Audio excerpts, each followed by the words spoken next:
Hi guys, तर यांनी मला चॅलेंज दिलं आहे विंडो शॉपिंगचं. ते काय असतं मी तुम्हाला सांगते. विंडो शॉपिंग म्हणजे शॉपिंगला जायचं पण खरेदी काहीच करायचं नाही, खिडकीतून फक्त पाहायचं की काय काय आहे.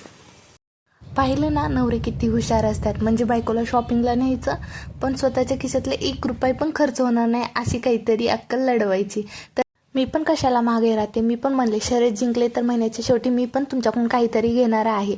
तर आम्ही टिपटॉप 5 स्टार हॉटेलमध्ये आलो होतो. तर इथे सेल लागला होता जिथे ब्रँडेड कपडे त्याने कमी किमतीमध्ये विकत होते. इथं सगळ्या गोष्टी होत्या, चपला, कपडे, बूट्स, स्किन केअर आणि मेकअपचे पण प्रोडक्ट होते. तर मला मुलींच्या कपड्यातलं काहीच आवडलं नाही, पण यांना हा शर्ट आवडला होता जो होता पोलोचा आणि ह्याची किंमत होती 15,000. तर हा भेटत होता 1,500 रुपयेमध्ये. यांना खूप आवडला होता आणि त्यांना फिटिंग पण येत होती.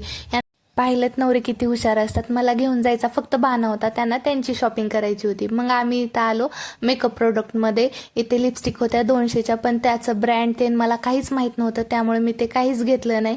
त्यानंतर स्किन केअरचे पण खूप प्रोडक्ट होते, पण मी त्यातलंही काय घेतले नाही. इथं पर्स पाहत होते, या 3,000 पासून स्टार्टिंग होते असे ते बोलत होते आणि सगळ्या पर्स पण ब्रँडेड होत्या.